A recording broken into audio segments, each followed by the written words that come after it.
Morrowind. One of the biggest improvements they made for Morrowind was ditching the X engine they were using and moving to the Gamebryo, which developed in 3D. This allowed them to make big 3D complex objects. It's been said Morrowind took about 100 man-years to create. Because of this, Bethesda had to triple their staff, and they spent the first year developing the Elder Scrolls construction set and the new engine they were using. Because of this construction set, they were able to easily balance the game and work in small chunks and increments rather than large ones. When it was all said and done, Morrowind would release in 2002 on Windows and the Xbox. Moving on from the critical success of Morrowind, Bethesda would then move on into the next game in the series called Oblivion.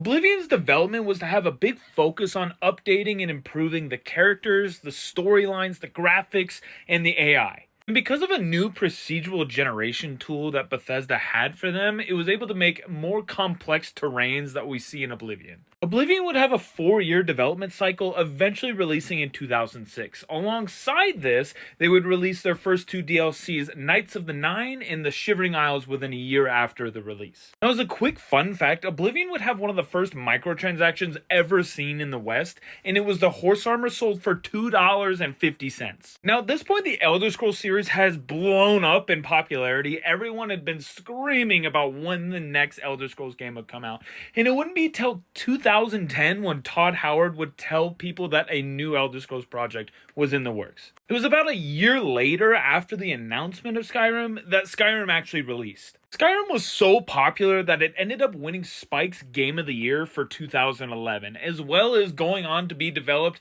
and re-released numerous amounts of times. Skyrim has 4 Pinball Edition knockoff machines, as well as being released 7 times over 9 different platforms. Skyrim has become one of the most popular games of all time, and now you know the basic history of where Elder Scrolls came from. If you enjoyed this content, like and follow for more video game history.